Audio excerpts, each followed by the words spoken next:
Hello and welcome to mindful book craft. मैं हूँ आपका होस्ट दोस्त गौरव और यहाँ हम किताबों की बातें करते हैं। और आज जिस किताब के बारे में हम बात करने वाले हैं उस किताब का नाम है emotional intelligence bye Daniel Goleman. Number 1 है अंडरस्टैंडिंग इमोशंस।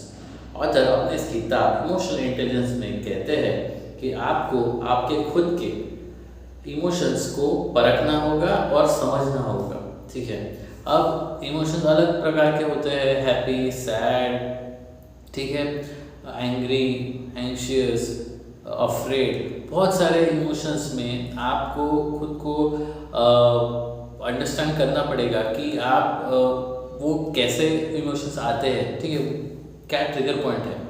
अब ये आपका आप जब जानोगे, साथ ही साथ आपको जो सामने वाला है उसके भी इमोशंस को उतना ही जानना पड़ेगा।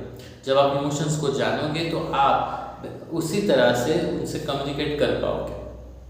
तो इसलिए अपने इमोशंस समझना बहुत ज़रूरी है, ऐसा ऑथर कहते हैं। सेकंड है इमोशनल रेगुलेशंस।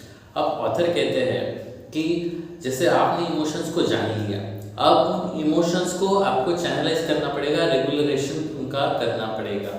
अब वो कैसे होता है, जैसे मान लो कि मुझे बहुत गुस्सा आ रहा है, ठीक है, मुझे बार बार गुस्सा आता है, मुझे कोई एक्स पर्सन है उस पर बहुत गुस्सा आता है, तो मुझे क्या करना है, मुझे सीखना है कि उस इमोशन को मुझे कैसे कंट्रोल करना है।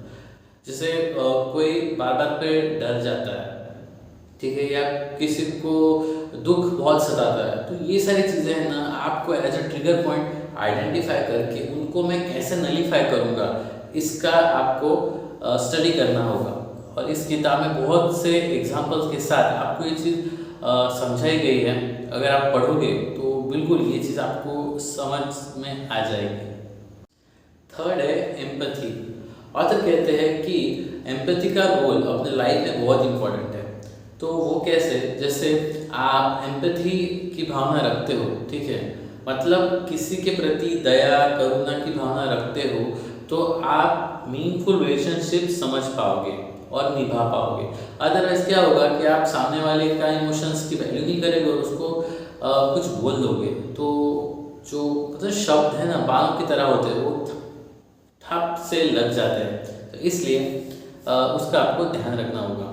नंबर 4 है इंटरपर्सनल रिलेशनशिप। ऑथर का ऐसा कहना है अपनी इस किताब में कि जब आप रिलेशनशिप्स को वैल्यू करोगे, ठीक है, तो उनमें जो उभर के आने वाला फैक्टर है, ठीक है, जो बॉन्डिंग है वो स्ट्रांग होगी। अगर आप इमोशंस को भली भांति जानते हो तो अपने और सामने वाले के।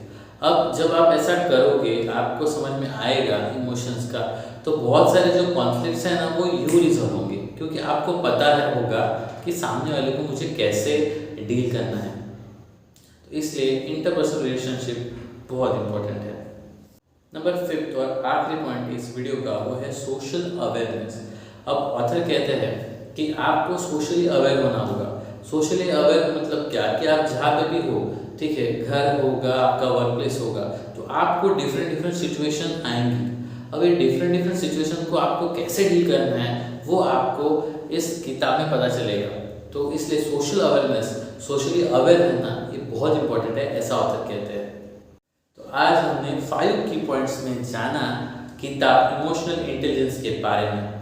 अगर आपको ये टॉपिक इंटरेस्टिंग लगता है टॉपिक इंटरेस्टिंग, तो आप इस किताब को ज़रूर पढ़िए और इस चैनल को सब्सक्राइब करना, ठीक है, वीडियो को लाइक कर दो अगर आपको अच्छा लगा हो, और अपने फ्रेंड्स और फैमिली के साथ इसको शेयर कर दो। Until next time, keep reading, keep growing and keep mindcrafting your beautiful life. This is Gaurav now signing of.